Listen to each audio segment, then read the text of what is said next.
Na visita que fiz ao México há 2 semanas, falei com várias pessoas envolvidas com a NASCAR Corona Series. Uma dessas pessoas, Henrique Contreras, foi um dos criadores da categoria. Henrique Contreras, diretor da NASCAR México. Henrique, há várias perguntas que quisiera ser... Henrique, tem várias perguntas que eu quero fazer e que os brasileiros querem saber em relação à NASCAR México. Mas vou começar perguntando como surgiu essa ideia de um piloto mexicano, acostumado com circuitos, mudar a maneira de ver corridas, se interessando em ovais no México. Na carreira com os óvalos em México. Bueno, fue una situación de tener la oportunidad de competir en las series profesionales en Estados Unidos. Hicimos un programa. Bom, foi uma situação que surgiu de uma oportunidade de competir nas séries profissionais dos Estados Unidos no ano de 2002. Desde então, nasceu a convivência com a Truck Series. Un enamoramiento total de lo que es el concepto de los óvalos, las carreras. Foi apaixonante o conceito dos ovais. Corridas onde o público pode ver tudo o que acontece como num campo de futebol, sem esperar para ver os carros passando, como em circuitos. Pode também ver os trabalhos nos pits. Enfim, um mundo com a dinâmica diferente do que estávamos acostumados no México com os circuitos. Estamos acostumbrados aqui em México con pues la tradición de pilotos de circuitos. Este fue el inicio y pues comenzamos. Este foi o começo. Depois criamos uma série própria, com o meu sócio, o Sr. Matucci. Fabricamos carros próprios e criamos um campeonato que durou 2 ou 3 anos.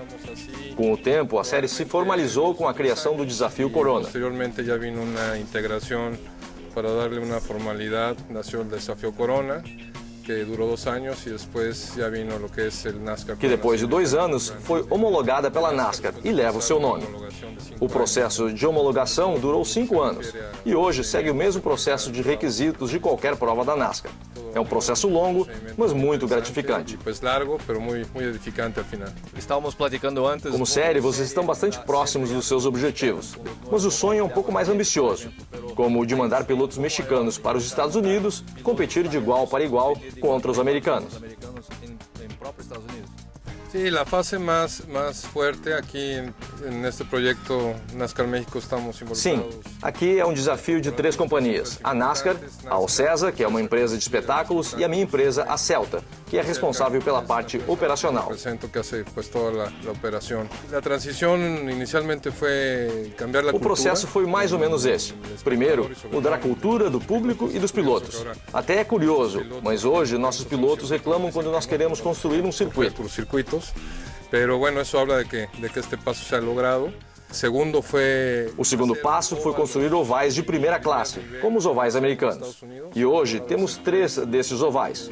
Um de 1 milha em Aguascalientes, um de 3/4 de milha com uma inclinação de 16 graus em Tuxtla, com banking já de 16 graus, 15 graus, e o outro oval curto de meia milha em São Luís Potosí.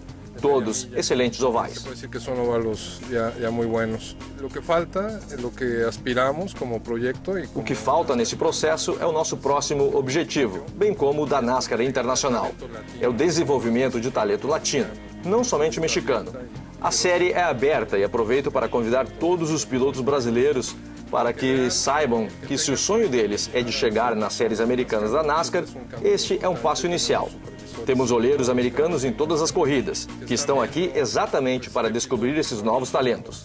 Pilotos que tenham habilidade, idade e talento para representar a América Latina na NASCAR americana. A seu país e a Latinoamérica nas séries profissionais dos Estados Unidos, em NASCAR. Esse convite da NASCAR México é sério para os pilotos brasileiros.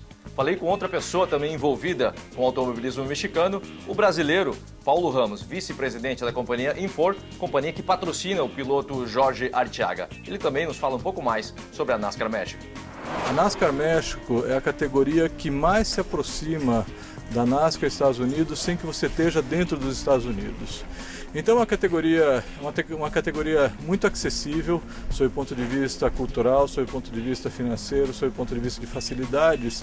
E é uma categoria que pode ensinar muito o piloto brasileiro, o piloto que está numa Nextel Cup, que está numa Copa Vicar, que quer ir para a NASCAR, mas que não conhece a manha do automobilismo NASCAR.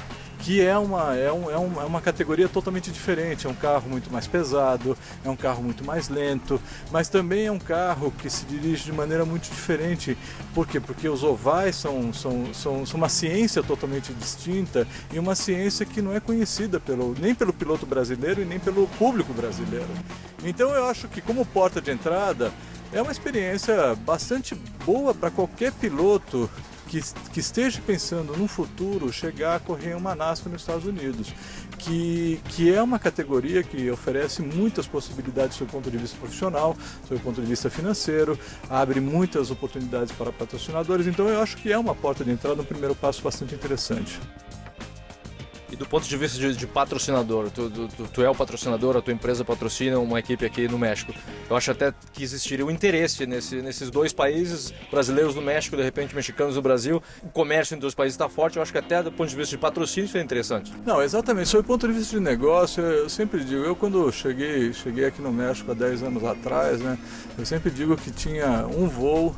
Era um voo direto São Paulo, Cidade do México, era quarta-feira às 10 horas da manhã, ou seja, um horário péssimo, um dia péssimo, né? E algumas vezes eu peguei esse voo sozinho, né? Com os pilotos e com as aeromoças.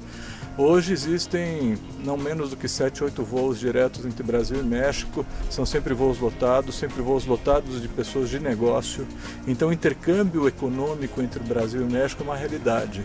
Agora, se a gente pensa que esse intercâmbio econômico já é uma realidade, por que a gente não pode fazer a realidade um intercâmbio sob o ponto de vista desportivo, principalmente no automobilismo, que é a paixão da gente? Esse é um projeto que pode ser muito interessante, a gente está trabalhando nesse sentido, no sentido de levar um piloto mexicano, provavelmente o Jorge, para correr uma corrida na Stock Car no Brasil.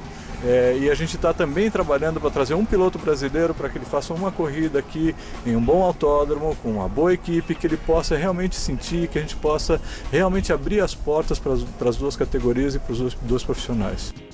Baseado na tua experiência, quanto tempo precisaria um piloto da Stock Car brasileira, Copa Vicar, enfim, se acostumar a um oval? Isso é uma pergunta complicada, Roberto, porque são categorias totalmente diferentes.